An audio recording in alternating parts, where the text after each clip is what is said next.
সুপ্রিয় দর্শক, ভিওডি বাংলার নিউজ ন্যারেটিভে আপনাদের সবাইকে স্বাগত জানাচ্ছি। আমি মঞ্জুর মিলন। আপনারা জানেন, সমসাময়িক নানা বিষয় নিয়ে আমরা এই আয়োজনটি করে থাকি। আমাদের আজকের আয়োজনে আমাদের সাথে যুক্ত হয়েছেন ছাত্র দলের সহসভাপতি ডক্টর তৌহিদুর রহমান আউয়াল। ডক্টর তৌহিদুর রহমান আউয়াল, আমাদের ভিওডি বাংলার স্টুডিওতে আপনাকে স্বাগত জানাচ্ছি।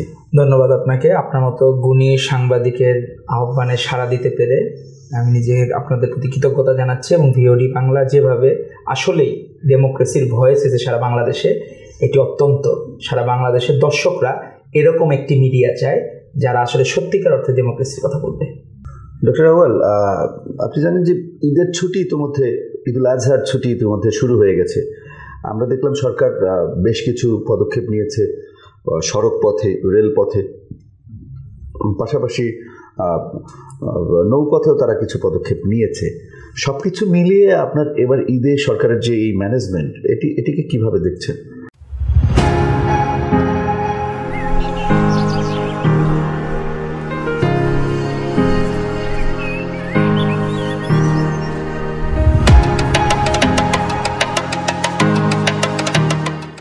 ধন্যবাদ আপনাকে।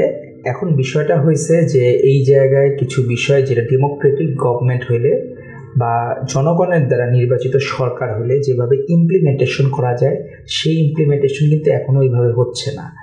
আপনি যারা একটা সিস্টেমের মধ্যে, এই যারা রোডস অ্যান্ড ট্রান্সপোর্ট অথরিটিতে ছিল, বেশিরভাগই কট্টর লীগপন্থী, নিষিদ্ধ ছাত্রলীগ করা সংগঠনের বেনিফিটেড লোকজন, তাদেরকে নিয়োগ দেওয়া হয়েছে একবারে লিটমাস পেপার টেস্ট করে।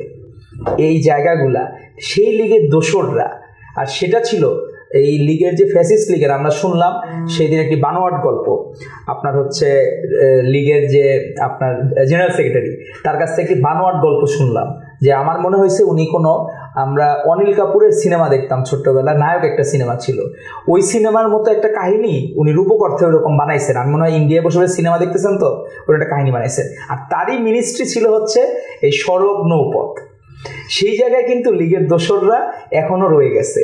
তাদের সেই জায়গায় তাদের কিন্তু এখনও কারো চাকরি থেকে স্যাক করা হয়নি। আর যদি স্যাক না করা হয়, এখনও আজকে সকালের নিউজ যে পুরা যমুনা সেতু টাঙ্গাইল ওই রোডটা উত্তরাঞ্চলের প্রায় 24 ঘন্টা থেকে 22 ঘন্টা পুরোটা ব্লক, গাড়ি আগাচ্ছে না। এই নারায়ণ আলোচনা আসবো আমরা, বলেন। সেই জায়গায় হচ্ছে যে আপনার আছে, কিন্তু ইমপ্লিমেন্টেশন, আপনার আইনের শাসনটা কিভাবে এস্টাবলিশ হয়, আপনার কথা যখন কেউ শুনবে না সেই জায়গায়। কারণ এরা তো ছিল সব লীগের দোসর, এদের হইল কি ধান্দা ছিল, মানে কি, আমি খারাপ ভাষায় বলতে, ধান্দা বলতে কি, ঘুষটাকে তারা তো ওই টাকার বিনিময়ে চলছে। প্রত্যেকটি যাত্রীবাহী পণ্য বলেন, যাত্রীবাহী বাস বলেন, প্রত্যেকেই কিন্তু চাঁদা দিতে হইতো এই জায়গায়। তারা ওই জায়গাগুলোতে তখন রাস্তা কিছু ক্লিয়ার করার জন্য চেষ্টা করতে, কিন্তু এখন চাঁদাও পায় না, কাজও করে না। এদেরকে কাজ কারা করাবে? নির্বাচিত সরকার হলে এদেরকে কাজ করাইতে পারবে। সরকার চেষ্টা করছে, কিন্তু তাদের এটা বুঝতে হবে, জনগণের ম্যান্ডেট না থাকলে আপনার সকল কিছু ইমপ্লিমেন্ট করা সম্ভব না। তারপরও দেশের মানুষ এই প্রথমবারের মতো ঈদুল আজহা পালন করছে ফ্যাসিস্ট হাসিনার বাদে। এই প্রথম ঈদুল আজহা পালন করছে, তো এটি নিঃসন্দেহে আনন্দের।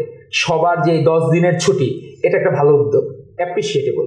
আবার 10 দিনের বিষয়টা আবার আমরা ইন্টারন্যাশনালি আবার পিছিয়ে যাই কিনা, যখন এই ব্যবসা বাণিজ্যের বিষয় আছে, টানা 10 দিন একটা গ্যাপ হয়ে গেলে সেখানে দেশের কোনো আবার বাণিজ্যিক ক্ষতি হবে কিনা, এগুলো অর্থনীতিবিদরা ভালো বলতে পারবেন।